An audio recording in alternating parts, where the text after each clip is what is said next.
Hello বন্ধুরা, আজকে আমি আপনাদের সাথে দুনিয়ার সবথেকে সহজ পদ্ধতিতে এবং সবচেয়ে সেরা স্বাদের একটি পিঠা রেসিপি শেয়ার করব, যা একটা খেলে কিন্তু বারবার খেতে মন চাইবে, একটা খেলে কিন্তু মন ভরবে না। তো 10টা খেয়ে নেবেন একটা খেলেই। এত সুস্বাদু হয় পিঠাগুলো, আর ভেতর থেকে এত পরিমাণে পুর ভরা হয়, তো আপনারা খেয়ে বিশ্বাস করতে পারবেন না যে পিঠাটা এত সহজ এবং এত অল্প উপকরণ দিয়ে তৈরি হয়ে যাবে। আর হাতে যদি আপনাদের কম সময় থাকে, তার মধ্যে যদি কোনো পিঠা রেসিপি খেতে ইচ্ছা করে, তো আপনারা কিন্তু এই রেসিপিটা তৈরি করে নিতে পারবেন খুব অল্প সময়ের মধ্যে, আর কোনো ধরনের এক্সট্রা ঝামেলা ছাড়াই। তো পুরো ভিডিওটা স্কিপ না করে দেখতে থাকুন। দেখুন, এর জন্য প্রথমেই আমি এখানে 1 কাপ পরিমাণে সুজি নিয়ে নিয়েছি। দেখুন, সুজিটার দানাগুলো এরকম মোটা মোটা আছে।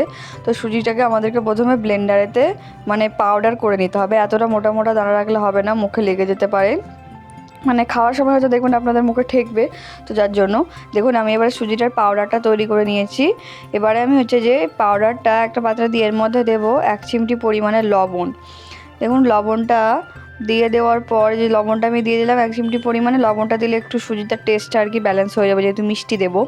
এরপর এর মধ্যে আমি হালকা কুসুম গরম জল দিয়ে এটাকে ভালোভাবে একটা থকথকে ব্যাটার করে নেব। দেখুন, জলটা কিন্তু একবারে দেবেন না, অল্প অল্প করে দেবেন। সুজিটাকে কিন্তু ভেজে নেওয়ার কোনো প্রয়োজন নেই, অল্প অল্প করে দিয়ে আপনারা দেখুন এরকম একটা থকথকে ব্যাটার করে নেবেন। দেখুন, আমি কিন্তু ব্যাটারটার কনসিস্টেন্সিটা কেমন রেখেছি আপনাদেরকে দেখিয়ে দিলাম।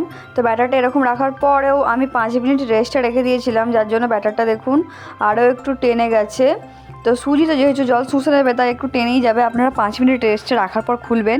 এরপর দেখুন, এর মধ্যে আমি 1 চামচ পরিমাণে দিয়ে দিলাম বেকিং পাউডার, আর এখানে আমি দিয়ে দেবো 1/2 চা চামচেরও একটু কম পরিমাণে বেকিং সোডা। এখানে আপনারা বেকিং পাউডার আর বেকিং সোডাটা একটু অল্প পরিমাণে দেওয়ার চেষ্টা করবেন, যেমন আপনাদের ব্যাটারটা আপনারা নেবেন সেই পরিমাণে দেবেন। এরপর দেখুন, এর ওপর থেকে হালকা একটু জল দিয়ে দিলাম এগুলোকে অ্যাক্টিভেট হওয়ার জন্য।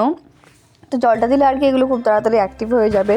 আর বেকিং পাউডারটা দেওয়ার পর কিন্তু ব্যাটারটাকে বেশিক্ষণ রাখলে চলে না, এটা কিন্তু আমাদের সঙ্গে সঙ্গে তৈরি করে নিতে হবে। তো দেখুন, আমি এবারে বেকিং পাউডারটা আর সোডাটাকে খুব ভালোভাবে মিশিয়ে নিচ্ছি আমি একসাথে। প্রথমে দেখুন, এর মধ্যে কিন্তু ব্যাটারটা প্রথমে অত থকথকে থাকলেও বেকিং সোডা আর পাউডারটা দেওয়ার পর ব্যাটারটা দেখবেন ছেড়ে নরম হয়ে যাবে। তো দেখুন, এবারে আমি নারকেলের একটা পুর বানিয়ে নেব। তো সবার প্রথমে আমি এখানে একটা কড়াইতে কিছু নারকেল কোড়ানো আমি দিয়ে দিলাম।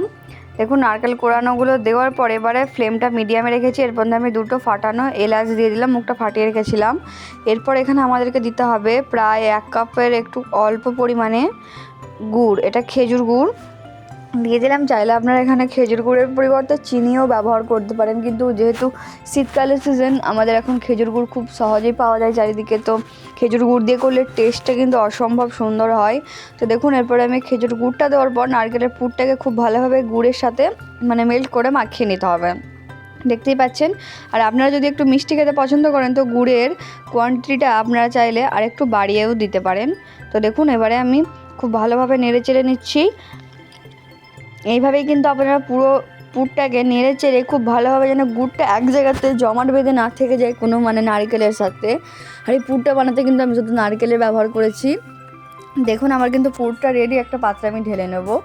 এরপর দেখুন, আমি ব্যাটারটা নিয়ে নিয়েছি, একটা আপ্পাম প্যান নিয়ে নিলাম। আপ্পাম প্যানে আমি এবারে প্রথমে অয়েলটা ব্রাশ করে দিচ্ছি। দেখুন, অয়েলটা ব্রাশ করে দিলাম। প্রতিবারেই কিন্তু অয়েল ব্রাশ করাটা ম্যান্ডেটরি, না হলে কিন্তু দেখবেন আপনাদের যে পিঠাগুলো বা হবে সেগুলো কিন্তু উঠে আসবে না প্যান থেকে। দেখুন, আমি এবারে প্যানটাতে অয়েলটা ব্রাশ করে দেওয়ার পর এর উপরে ব্যাটার দিয়ে দিচ্ছি আমি। ব্যাটারটা কিন্তু আপনারা একটা ছোট চামচের সাহায্যে দেবেন, আর অল্প অল্প করে দেবেন ব্যাটারটা, খুব বেশি করে দেবেন না, তাহলে কিন্তু দেখবেন এর মধ্যে কিন্তু আমাদেরকে এরপরে পুরো দিতে হবে। তো পুর দেওয়ার পর দেখবেন এটা খুব ওপরে উঠে চলে আসছে, কিন্তু এটা একটু ফুলবে, যার জন্য শেপটা বিগড়ে যেতে পারে। যার জন্য অল্প করে দেবেন ব্যাটারটা। আপনাদের যেমন আপ্পাম প্যানের গর্তটা হবে, তার থেকে আপনারা সবসময় একটু কমে রাখবেন।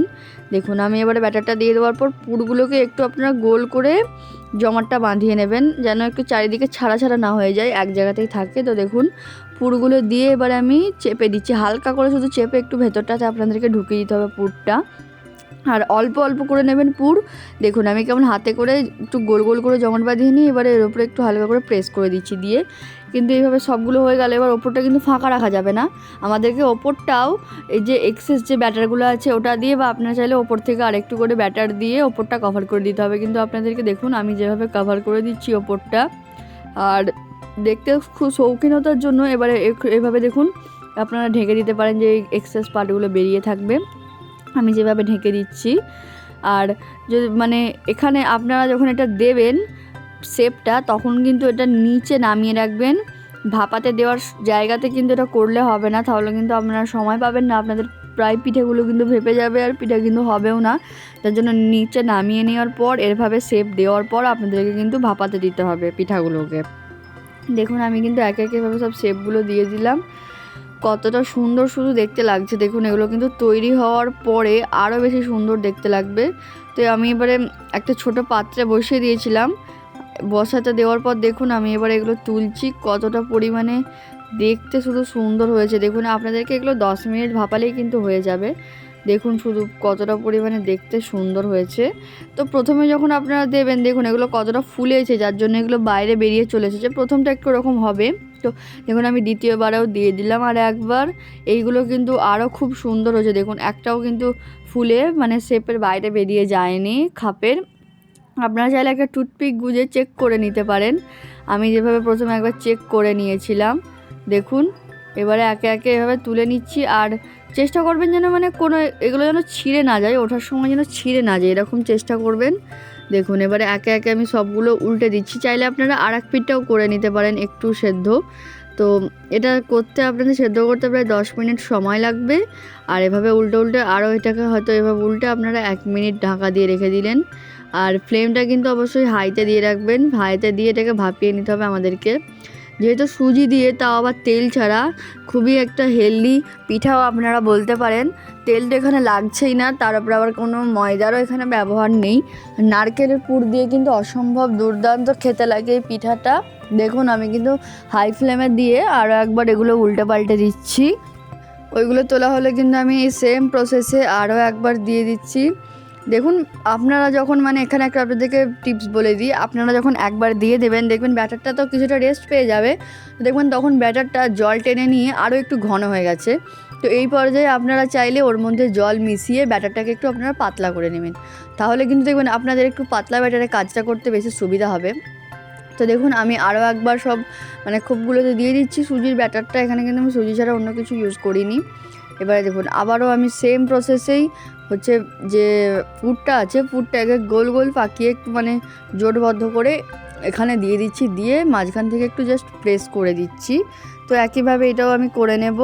দেখুন আমার কিন্তু পিঠাগুলো সব রেডি হয়ে গেছে। দেখতে শুধু দেখুন কতটা সুন্দর এবং লোভনীয় লাগছে। আর বাইরে থেকে পুরগুলোও কিন্তু একটা খুবই সুন্দর দেখতে লাগছে। পুরগুলো একটু একটু বেরিয়ে আছে দেখুন। পুরগুলো ওই জন্য আমি বলেছিলাম যে আপনারা একটু মাঝখানে প্রেস করে একটু ঢুকিয়ে দেবেন ভেতরেতে। এবার আপনাকে ভেঙে দেখাই শুধু দেখুন। জাস্ট দেখতে ওয়াও লাগছে আর খেতেও দুর্দান্ত স্বাদের হয়েছিল। আপনারা যদি চটজলদি হেলদি কোনো পিঠা রেসিপি খোঁজেন তো এই পিঠাটা আপনাদের জন্য বেস্ট। অল্প সময়ে অল্প উপকরণে এবং কোনো ঝামেলা ছাড়াই কিন্তু এই পিঠাটা তৈরি হয়ে যায়। ভিডিওটা দেখার জন্য